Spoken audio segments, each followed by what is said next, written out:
Hello class 11th students. Sets के fourth exercise के sixth question को हम लोग आज की वीडियो में सॉल्व करेंगे। क्वेश्चन है, if A equals to this set, B equals to this set, C equals to this set and D equals to this set. हमें A set, B set, C set और D set के बारे में दिया हुआ है। हमें इन सब चीज़ की वैल्यूज़ को फाइंड करना है। तो हमें दिख रहा है इसमें इंटरसेक्शन है और यूनियन है। तो अगर आपको इंटरसेक्शन और यूनियन के बारे में पता है तो फिर आपको इस क्वेश्चन में दिक्कत नहीं होगी। हालांकि बता दूं, इंटरसेक्शन मतलब होता है कि कॉमन एलिमेंट्स ढूंढना और यूनियन मतलब होता है सभी एलिमेंट्स को लिख देना। ठीक है, तो फर्स्ट वाले पार्ट में हमें ए इंटरसेक्शन बी निकालना है। ठीक है, मतलब हमें ए और बी के बीच में जो कॉमन एलिमेंट्स हैं उनको लिखना है। तो ए और बी के बीच में कॉमन एलिमेंट्स क्या है? देखिए, 7 कॉमन है क्योंकि 7 दोनों में है। ठीक है, 9 कॉमन है क्योंकि 9 दोनों में है। 11 भी कॉमन है तो 11 यहाँ पे। 7, 9, 11 कॉमन है और कुछ कॉमन नहीं है। तो पहले का आंसर क्या जाएगा? 7, 9, 11। ए और बी के बीच में कॉमन एलिमेंट्स ढूंढने हैं। सेकंड वाले में हमें बी इंटरसेक्शन सी निकालना है। ठीक है, हमें क्या करना है? बी इंटरसेक्शन सी निकालना है। तो ऐसे कौन से एलिमेंट हैं जो बी में भी हैं और सी में भी हैं? तो बहुत ही क्लियरली दिख रहा है, बहुत ही क्लियरली, कि 11 दोनों में है और 13 भी दोनों में है। तो हमारा आंसर क्या हो जाएगा? 11, 13 कर्ली ब्रैकेट के अंदर लिखेंगे ध्यान से। ठीक है, फिर थर्ड वाला लगाएंगे। थर्ड वाला क्या है? A intersection C intersection D. ठीक है, मतलब हमें क्या करना है? ए और सी और डी के कॉमन एलिमेंट्स ढूंढने हैं। मतलब ऐसे एलिमेंट्स जो ए में भी हों, सी में भी हों, डी में भी हों। लेकिन ध्यान से देखिए, बहुत ही ध्यान से, ऐसे कोई एलिमेंट हैं क्या जो ए में भी हो, सी में भी हो, डी में भी हो? क्या कोई ऐसे एलिमेंट्स हैं जो ए में भी हैं, बी में सॉरी सी में भी हैं और डी में भी हैं? मतलब ऐसे कोई एलिमेंट हैं क्या कि जो ए में भी हो, सी में भी हो, डी में भी हो? नहीं है। ध्यान से देखिए, कोई भी ऐसा एलिमेंट नहीं है जो ए, सी और डी तीनों के अंदर हो। तो इस केस में हमारा जो इंटरसेक्शन है वो एम्प्टी सेट देगा, मतलब ऐसा सेट जिसमें कुछ ना हो, यानी आएगा 5। ठीक है, फोर्थ वाला लगा लेंगे। फोर्थ वाले में हमें ए और सी का इंटरसेक्शन करना है। फोर्थ वाले में क्या करना है? ए और सी का। तो ए ये रहा और सी ये रहा, दोनों में बताइए क्या कॉमन है? क्लियरली दिख रहा है 11 कॉमन है और कुछ कॉमन नहीं है। ठीक है, तो ए इंटरसेक्शन सी करने पे क्या आएगा? 11। ठीक है, फिफ्थ वाला देखिए क्या है? फिफ्थ वाले में हमें बी इंटरसेक्शन डी निकालना है। ठीक है, फिफ्थ वाले में हमें बी इंटरसेक्शन डी निकालना है। मतलब ऐसे एलिमेंट जो बी में भी हों और डी में भी हों। लेकिन क्या कोई ऐसे एलिमेंट हैं जो बी के अंदर भी हों और डी के अंदर भी हों? नहीं है, ऐसे कोई एलिमेंट ही नहीं है जो बी और डी दोनों के अंदर हो। तो यानी ये क्या जाएगा? एम्प्टी सेट, मतलब 5। ठीक है, अब सिक्स्थ वाला लगा लेंगे। सिक्स्थ वाला क्या है? A intersection B union C. ठीक है, A intersection B union C निकालना है। तो ये ईजी है। पहले हम लोग ए की वैल्यू रख देंगे विच इज़ 3, 5, 7, 9 और 11। ठीक है, मैंने पहले क्या किया? ए सेट की वैल्यूज़ को रख दिया।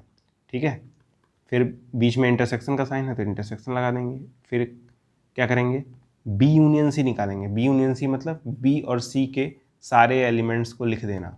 बी और सी के सारे एलिमेंट्स को लिख देंगे। तो बी में एलिमेंट्स क्या हैं? 7, 9, 11, 13। तो पहले मैं लिखूँगा 7, 9, 11 और 13। फिर मैं सी सेट के सारे एलिमेंट लिखूँगा। सी सेट यहाँ पे है, लेकिन 11 और 13 तो मैं ऑलरेडी लिख चुका हूँ, तो मैं सिर्फ 15 को लिखूँगा। ठीक है, मैं क्या करूँगा? सिर्फ 15 को लिखूँगा। तो ये आ गया बी यूनियन सी। ठीक है, मैंने बी यूनियन सी यहाँ पे निकाल लिया है। अब इस सेट का और इस सेट का आपस में इंटरसेक्शन करना है। इंटरसेक्शन मतलब कॉमन एलिमेंट्स। कॉमन एलिमेंट्स क्या है? देखिए ध्यान से, 7, 9, 11 यहाँ पे भी है, 7, 9, 11 यहाँ पे भी है। तो यानी इंटरसेक्शन में क्या आ जाएगा? इंटरसेक्शन में आ जाएगा 7, 9 और 11। ठीक है, तो इस तरह से छठवां वाला पार्ट भी सॉल्व हो चुका है। ठीक है, अब सातवां वाला पार्ट सॉल्व कर लेंगे। सातवां वाला पार्ट क्या है? ए इंटरसेक्शन डी, यानी ए और डी के बीच में कॉमन एलिमेंट ढूंढने हैं। तो ए यहाँ रहा और डी यहाँ रहा। क्या इनमें कुछ कॉमन है? कुछ भी कॉमन नहीं है, क्लियरली दिख रहा है। ये सेट 5 हो जाएगा, यानी एम्प्टी हो जाएगा। सिंपल। अब देखिए, हम लोग एट्थ वाला लगाएंगे जो कि है A intersection B union D. ठीक है, हमें एट्थ वाले में क्या करना है? A intersection B union D निकालना है। तो पहले हम लोग ए की वैल्यू रख देंगे विच इज़ 3, 5, 7, 9, 11। फिर बीच में इंटरसेक्शन है तो इंटरसेक्शन। अब क्या करेंगे? बी यूनियन डी निकालेंगे। बी यूनियन डी मतलब पहले बी के सारे एलिमेंट लिख देंगे विच इज़ 7, 9, 11, 13। तो 7, 9, 11 और 13, ठीक है। फिर क्या करेंगे, डी के सारे एलिमेंट विच इज़ 15 और 17, ठीक है। तो यहाँ पे 15 आ जाएगा, फिर 17 आ जाएगा, ओके। तो इस तरह से हमारे पास 2 सेट आके मिल गए। अब इन दोनों में कॉमन क्या है बताइए, इन दोनों में कॉमन क्या है, 7, 9, 11 यहाँ पे भी है, 7, 9, 11 यहाँ पे भी है, तो कॉमन हो जाएगा 7, 9 और 11, ठीक है। हो गया आंसर कंप्लीट। तो काम कर रहा हूँ मैं, इसको मिटा दे रहा हूँ, आप लोग वीडियो को पॉज करके नोट कर लीजिएगा, ठीक है। अब आते हैं 9th वाले पार्ट पे, जिसमें हमें निकालना है A इंटरसेक्शन B, फिर इंटरसेक्शन B यूनियन C, ये हमें निकालना है। पहले A इंटरसेक्शन B निकाल लिया जाए, बिल्कुल। A इंटरसेक्शन B मतलब A और B के बीच में कॉमन एलिमेंट्स क्या थे, 7, 9, 11, 7, 9, 11, ठीक है। तो A इंटरसेक्शन B का नाम क्या जाएगा, 7, 9 और 11, ठीक है। इंटरसेक्शन बीच में है क्योंकि यहाँ पे बीच में इंटरसेक्शन है। उसके बाद हमें B यूनियन C निकालना है, मतलब B के सारे एलिमेंट और C के सारे एलिमेंट्स को लिख देंगे, ठीक है। तो B के सारे एलिमेंट्स क्या हैं, 7, 9, 11, 13, 7, 9 और 11 और 13, ठीक है। और C के सारे एलिमेंट्स क्या हैं, 11, 13 और 15, लेकिन मैं 11, 13 ऑलरेडी लिख चुका हूँ, तो सिर्फ 15 को ही लिखूँगा यूनियन के अंदर, तो यहाँ पे हो जाएगा 15। अब इन दोनों का इंटरसेक्शन करना है, क्या करना है हमें, इस सेट और इस सेट का इंटरसेक्शन करना है। इंटरसेक्शन मतलब कॉमन एलिमेंट, तो 3 ही एलिमेंट तो कॉमन है, 7, 9, 11, तो आंसर क्या आ जाएगा, 7, 9 और 11, जस्ट सिंपल, ठीक है। इस चीज़ को मिटा दे रहा हूँ, उम्मीद करता हूँ आपको समझ में आ गया होगा, ठीक है। अब लास्ट पार्ट 10th वाला, इसको हम लोग फाइंड करेंगे। क्वेश्चन है A union D intersection B union C, ठीक है। तो पहले A यूनियन D निकालेंगे। A यूनियन D मतलब A और D के बीच के सारे एलिमेंट्स लिख लेंगे, ठीक है। तो A के अंदर क्या है, 3, 5, 7, 9, 11, ठीक है। तो यहाँ पर जाएगा 3, 5, 7, 9 और 11, ठीक। फिर D के सारे एलिमेंट लिख लेंगे। D के सारे एलिमेंट मतलब 15 और 17, ठीक है। तो यहाँ पे जाएगा 15 और 17, ठीक है, इंटरसेक्शन।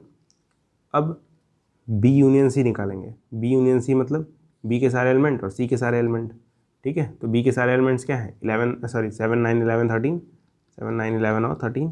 और D के सारे एलिमेंट्स क्या है, C के एलिमेंट्स क्या है, 11, 13, 15, क्योंकि मैं 11, 13 ऑलरेडी लिख चुका हूँ, तो 15 को सिर्फ लिखूँगा, तो यहाँ पे हो जाएगा 15, गॉट इट। अब देखिए हमें क्या करना है, हमें इस सेट और इस सेट का इंटरसेक्शन निकालना है, मतलब कॉमन एलिमेंट्स ढूंढने हैं। तो यहाँ पे क्लियरली दिख रहा है 7, 9, 11, यहाँ पे भी दिख रहा है 7, 9, 11, और साथ में 15 भी कॉमन है। तो हमारा आंसर क्या हो जाएगा, हमारा आंसर हो जाएगा 7, 9, 11 और 15, ठीक है। इतना ही करना था। तो उम्मीद करता हूँ आपको ये क्वेश्चन समझ में आया होगा। अगर कोई डाउट है तो आप लोग कमेंट बॉक्स में पूछ लीजिएगा। मैं आपको एक होमवर्क दे दे रहा हूँ। होमवर्क है, आपको निकालना है A union B intersection D, ठीक है। आपको ये निकालना है। इसका आंसर आप लोग कमेंट बॉक्स में बताइएगा, मैं आपका आंसर जरूर चेक करूँगा। आज की वीडियो में इतना ही, मिलते हैं अगले वीडियो में, तब तक के लिए गुड बाय।